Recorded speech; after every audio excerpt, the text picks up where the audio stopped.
Mars almost got sliced in half by the evil witch, complained a witch. She almost turned Jupiter purple, complained another. Calm down, said the head witch Hermia. Ellen and I have thought of a solution. Every witch or wizard will protect a planet with the help of a pet. You have to be like spies, camouflaged on your planet. After that, she held out a bowl full of planet models. Each witch or wizard pulled a planet. One witch there was a girl named Ailey. Ailey was a bright 17-year-old girl who had a magical necklace and a pet dragon named Spuffy. Spuffy was fierce but nice, who was colorful and had a similar necklace. Ailey's necklace was very powerful, but if it broke, she'd have to go all the way back to Pluto for Mr. Scam, a wizard, to fix it. However, Ailey was very careful and learned more than 300 spells perfectly.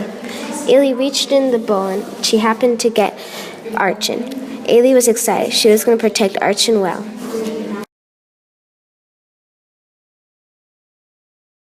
Now you're thinking that she died, but no, she fell in the moss. The moss was so springy that Ailey flew like a rocket ship all the way to space. Spuffy watched for a second, but then flew after Ailey and caught her. Ailey thanked Spuffy, but then noticed her necklace had fallen off. They quickly flew back down to search for it. They looked and looked, but could not find it. After searching for a long time, they heard a growl. Ailey turned around, and behind the bush there was a bear, or at least that's what they thought it was. Suddenly, the bear turned into a dog, but not any dog. It was a 3-headed dog. Ailey and Spuffy knew now this was the beast of Archon. He growled, "Witch's orders, kill Plumbees." Ailey jumped on Spuffy's back, ready to fly off, but right at that moment, she saw the necklace behind the beast. Luckily, she had a plan to get rid of the beast and whispered into Spuffy's ear, "Fly over the cliff." He raced to the cliff and flew over it. The beast, however, fell straight down and turned himself into a feather for a soft landing. Meanwhile, Spuffy zoomed over to the bush. There was the necklace, broken on a stone. Ailey didn't know what to do. She couldn't leave the planet, but she couldn't protect the planet with her necklace broken. So she decided to go and fix it. She hopped on Spuffy's back, and they flew to space.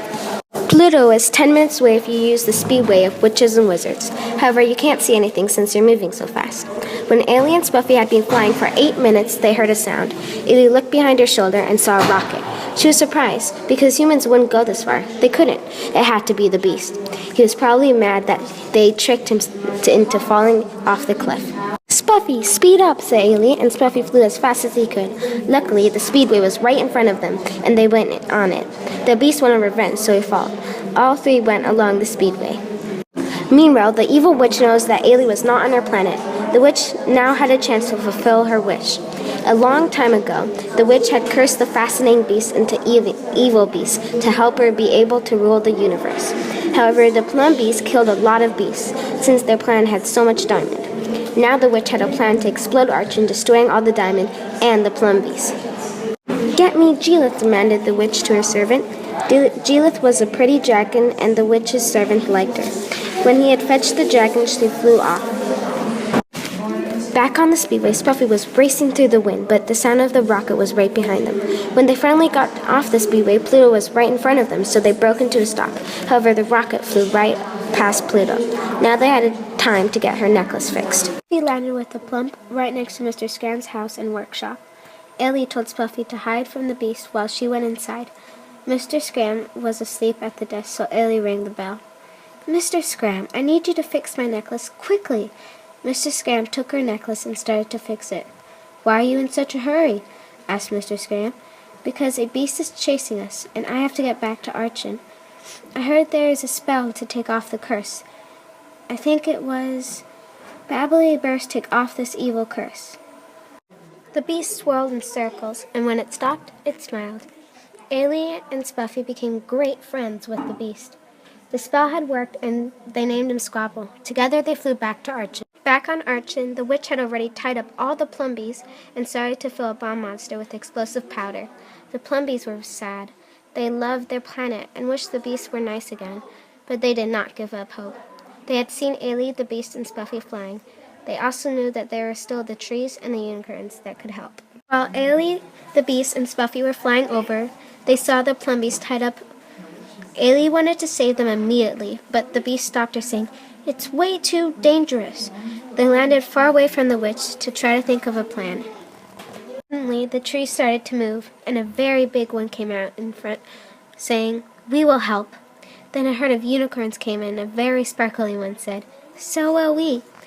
"Great, now we have enough strength." They made a plan and headed to the evil witch. The trees started to get closer to the plum beasts, trying to free them. The beasts didn't see them because they were trees. The unicorns hid behind bushes, ready to prance out and capture the witch.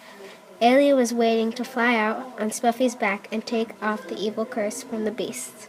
When the trees freed the plum beasts, the unicorns quickly pranced out and circled the witch, capturing the witch with their powers. Meanwhile, Ailey flew out on Spuffy's back, took out the necklace and said the spell. However, one beast wasn't in the group with the others.